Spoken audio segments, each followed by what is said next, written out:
Welcome back to your briefing on a shocking new Inspector General report from the Department of War. It's all about America's vulnerability to drone threats during visits to 10 different Department of War installations and a review of 20 key documents. Two big concerns came up. There was no clear policy for designating a facility or asset as covered in accordance with the law, and some facilities could not adequately protect themselves from drone attacks that might pop up. The Secretary of War, Pete Hegseth, is now updating guidance on how the military can counter these threats from drones to the American homeland, including expanded defense perimeters, streamlined threat identification, clear authority delegation, and a whole lot of other recommendations. So we thought we'd get a briefing on what kind of threat we are facing here at home. Joining me now is Airspace Link CEO and a drone pilot himself, air traffic expert Michael Healander. Michael, it's great to have you. Welcome.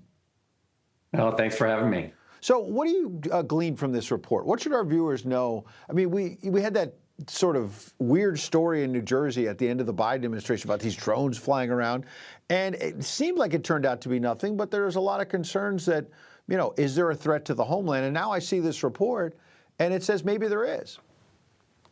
Yeah, that's where we've been helping support. What happened with New Jersey, it's still there. A lot of that is, if you think about a military base, they have a joint base. It could be multiple people flying drones on that base, but they only have jurisdiction inside their fence line. As soon as you have drones coming outside the fence line, now you have public safety and different jurisdictional issues of who has authority inside the fence line, outside the fence line, and that's where we're seeing vulnerabilities, because a drone can fly through 3 different jurisdictions in 60 seconds. Wow. And that is where we're trying to put those frameworks in place. So we have a lot of viewers around the country who no doubt live near an Army base or somewhere near a naval base. The drone goes over.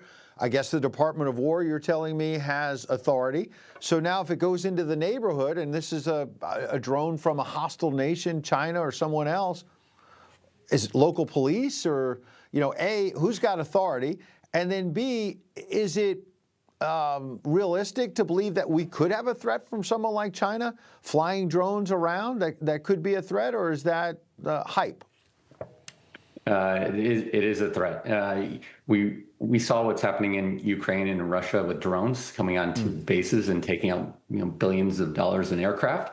What we're dealing with here around the bases is that we do have drones that are being used for fun, recreational and commercial use and medical delivery, and drones as a first responder.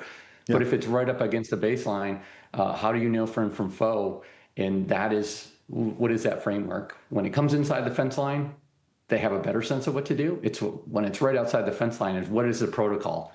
Yeah. And that is what this framework is here to start put a process in place of what do we do as we see an incursion happening. So how do you think we fix it? What is that framework do you think we're headed towards, so that when a drone is now outside of a military base, it's flying over a neighborhood of one of our viewers, who do you think is going to end up having jurisdiction? How do people know they're safe?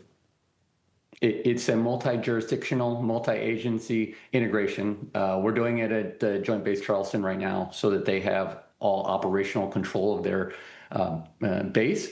And then they're integrating with local law enforcement. So sheriffs, police departments also have access into that system. So they understand who's who inside the fence line, outside the fence line.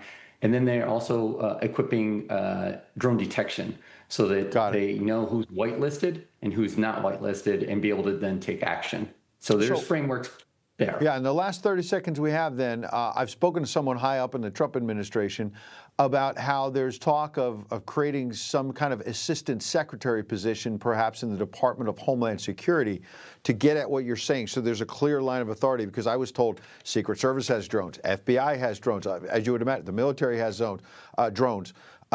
You hearing that? Might that be some way to kind of streamline this, that one department is overseeing this? We're seeing it happen right now, especially with DHS.